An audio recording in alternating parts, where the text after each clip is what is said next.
సైన్యములకు అధిపతిగు యెహోవా అతనికి తోడై ఉండగా దావీదు ఈ ప్రకారము అంతకంతకు అధికుడగుచుండెను.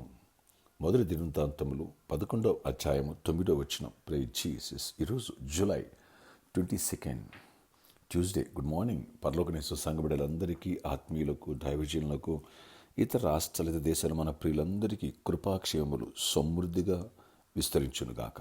ఆమేన్.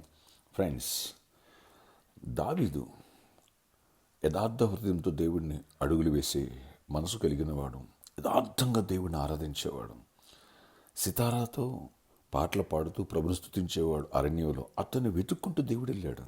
ఇక్కడున్న రాజు, సౌలు రాజు యొక్క హృదయం నచ్చలేదు.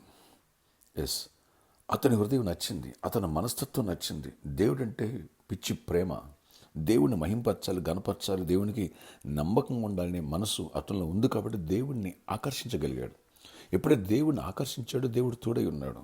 దేవుడు తోడైనడు కాబట్టి అతను అభిషేకించడం మాత్రమే కాకుండా గొల్యాతును చంపే శక్తిని, సామర్థ్యాన్ని ఇచ్చాడు, గొప్ప విజయాన్ని ఇచ్చాడు. ఆ తర్వాత రాజు కుమారుడైన యోనాతాను వీళ్ళందరూ అట్రాక్ట్ అయ్యారు, సైన్యంలో చేర్చుకున్నారు. ఆ తర్వాత ఎటు పంపించిన అందరి మనసులు దోచుకున్నాడు. తను పంపిన చోటకలు సుబుద్ధి కలిగి ప్రవర్తించాడంట.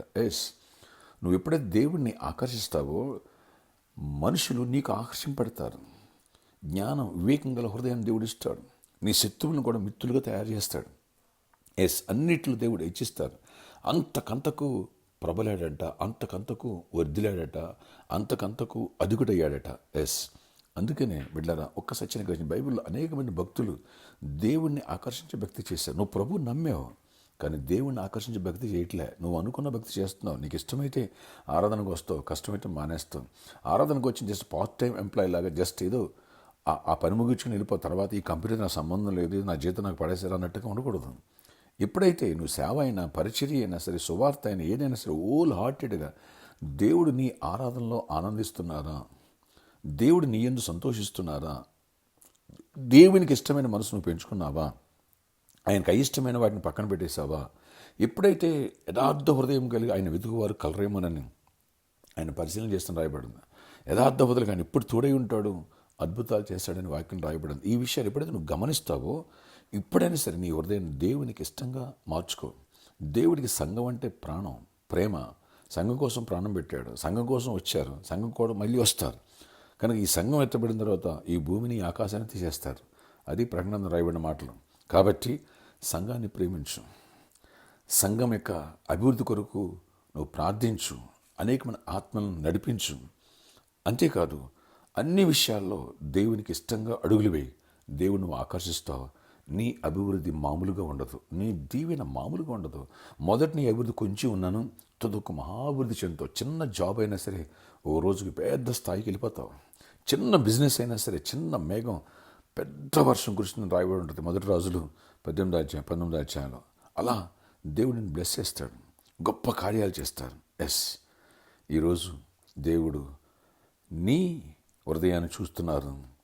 ఆయనను ఆకర్షించే మైండ్ సెట్ పెంచుకో, మార్చుకో. దీవెన నీ వెనకాల వస్తుంది, ఆశీర్వాదం నీ డోరు తడుతుంది. ఈ దీవెన నీకు వచ్చి ప్రాప్తించును కాక అన్నాడు. నువ్వు వెళ్ళే జాబు, ఇంటర్వ్యూకి వెళ్తున్నావు చూడు, ఎగ్జామ్ రాస్తున్నావు చూడు, అది నీదే. ఇంకా ఉన్నాయి, రేపు మాట్లాడుకున్నాం. ఆశ్చర్యకరుడు నీకు వందనాలు ప్రభా, నీకు ఇష్టంగా మీరు సంతోషించే భక్తి చేసాయి. ఆ మనసు మాకు దయచేయండి. దావీదుని ఎప్పుడైతే అలా మిమ్మల్ని ఆకర్షించేంత భక్తి చేయగలిగాడో నాయనా, నీకు ఇష్టడుగా మారాడు. తద్వారా అంతకంతకు అదిగేట్టుగా దీవించావు మమ్మల్ని. ఈ పరిచర్యను నాయన మా బిడ్డలందరినీ బ్లెస్ అయ్యాను. ఈ ప్రేయర్లోకి వేసిన బిడ్డలందరూ, విదేశాలు ఎక్కడున్న బిడ్డలందరూ కూడా దీవించండి. యవనస్తులను దీవించండి. స్టడీస్లో చూడండి నాయన. జాబు లేని బిడ్డలు జాబ్స్ ఇవ్వండి, మంచి హైక్స్ ఇవ్వండి, బిజినెస్లు ఇవ్వండి, ఆర్థిక సమృద్ధిని ఇవ్వండి, దరిద్రాన్ని కొట్టివేయండి, కుటుంబాలు నెమ్మదిని, విడిపోయిన కుటుంబాలు కట్టండి అయ్యా.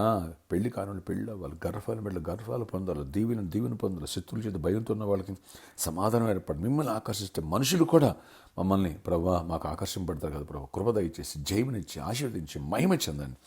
నీకు వ్యతిరేక విరుద్ధకర ఏ శక్తి కూడా పనిచేయదు. ఈరోజు బర్త్డే, వెడ్డింగ్, యానివర్సరీ బిడ్డలను దీవించి దీర్ఘాయుష్, కృపయుక్షేమం, సమాధానం ఇచ్చి నడిపించుకొని మహిమ చెందండి. సుశక్తిగల నామములో ప్రార్థిస్తున్నాను తండ్రి, ఆమేన్. దేవుణ్ణి ఆకర్షించే భక్తి చేయి. ఆశీర్వాదాలు నీ వెంట పడునుగాక. అది ఈరోజే ఆరంభమగునుగాక. New beginning.